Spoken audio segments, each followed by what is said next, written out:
இதே கைலாசம். இங்கு பனி கூட மௌனமாக பேசுகிறது. சிவபார்வதி தங்கும் புனித தலம். திரிலோக சுந்தரி பார்வதி தேவிக்கு ஒருநாள் குளிக்க வேண்டும் என்று தோன்றியது. தனது தனிமையை யாரும் குலைக்கக்கூடாது என்று நினைத்து நந்தியை அழைத்தாள். நந்தி, நான் உள்ளே இருக்கும் வரை யாரையும் இந்த வாசலை தாண்டி உள்ளே அனுமதிக்கக்கூடாது. ஆச்சே அம்மா, யாரையும் உள்ளே விடமாட்டேன். ஆனால் சில நேரத்தில் அங்கே மகாதேவன் வருகிறார். நந்தி, வழிவிடு.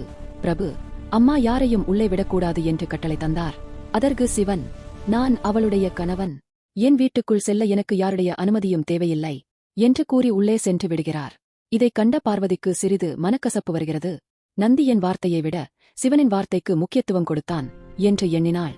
அதனால் தனக்கே உரிய ஒரு நம்பிக்கையான காவலன் வேண்டும் என்று தீர்மானித்தாள். தன் உடலில் பூசியிருந்த மஞ்சள் மற்றும் சந்தன கலவையை எடுத்து ஒரு அழகான சிறுவனின் உருவத்தை உருவாக்கினாள். தன் தெய்வீக சக்தியால் அவனுக்கு உயிர் கொடுத்தாள். மீண்டும் குளிக்கச் செல்லும் முன் அந்த சிறுவனிடம் கூறினாள், கண்ணா, நான் உள்ளே இருக்கும் வரை யாரையும், கடைசியாக சிவனாக இருந்தாலும் கூட, உள்ளே அனுமதிக்கக் கூடாது டோட். அந்த சிறுவன் அதை வேதவாக்காக ஏற்று வாசலில் உறுதியாக நின்றான். அந்த நேரத்தில் மீண்டும் சிவன் அங்கே வருகிறார்.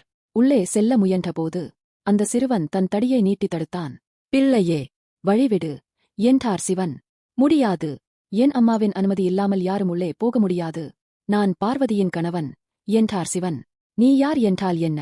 நான் என் அம்மாவின் சேவகர் என்று உறுதியாகச் சொன்னான்.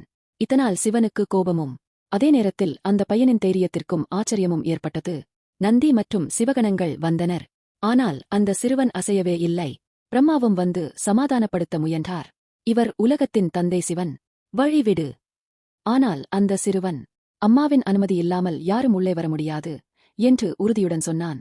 இறுதியில் நிலைமை மோசமடைந்தது. சிவன் உக்ரரூபம் எடுத்தார். தன் திரிசூலத்தை எறிந்தார். அந்த ஒரு அடியில் அந்த சிறுவனின் தலையை அறுத்து தள்ளிவிட்டார். இதை அறிந்த பார்வதி துயரத்தில் உருகி மகாகாளியாக மாறினார். என் குழந்தையை கொன்ற இந்த உலகம் எனக்கு வேண்டாம், இப்போதே அழித்து விடுவேன் என்று கர்ஜித்தாள். தேவர்கள் அனைவரும் பயந்து சிவனை நாடினர். அப்போது சிவன் கூறினார், வடக்கு திசையில் தலையை வைத்து தூங்கிக் கொண்டிருக்கும் ஒரு உயிரின் தலையை கொண்டு வாருங்கள். சிவகணங்கள் தேடி ஒரு யானை குட்டியின் தலையை கொண்டு வந்தனர். சிவன் அதை அந்த சிறுவனின் உடலில் இணைத்து தன் சக்தியால் உயிர் கொடுத்தார். அந்த சிறுவன் கஜானனனாக, விநாயகராக பிறந்தான். அம்மா என்று கண் திறந்தவுடன் அழைத்தான். பார்வதி அவனை அணைத்துக் கொண்டா. பின்னர் விஷ்ணு அறிவை, பிரம்மா ஞானத்தை வழங்கினர். சிவன் கூறினார், என் மகனே, இனி எல்லா சுபகாரியங்களிலும் முதலில் உன்னையே வழிபட வேண்டும். அந்த நாள் முதல் விநாயகர் விஜ்ஜஹர்த்தா, தடைகளை நீக்கும் தெய்வமாக விளங்குகிறார். இந்த கதை சொல்லும் உண்மை, சக்தி இருந்தாலும் அகந்தை இருக்கக்கூடாது. பக்தி கடமை உணர்ச்சிதான் மிக பெரியது. ஓம் விநாயகாய நம. இந்த மாதிரி இன்னும் பல தமிழ் ஸ்டோரிஸ், டிவோஷனல் வீடியோஸ் பார்க்க எங்கள் சேனலை சப்ஸ்கிரைப் செய்யுங்கள்.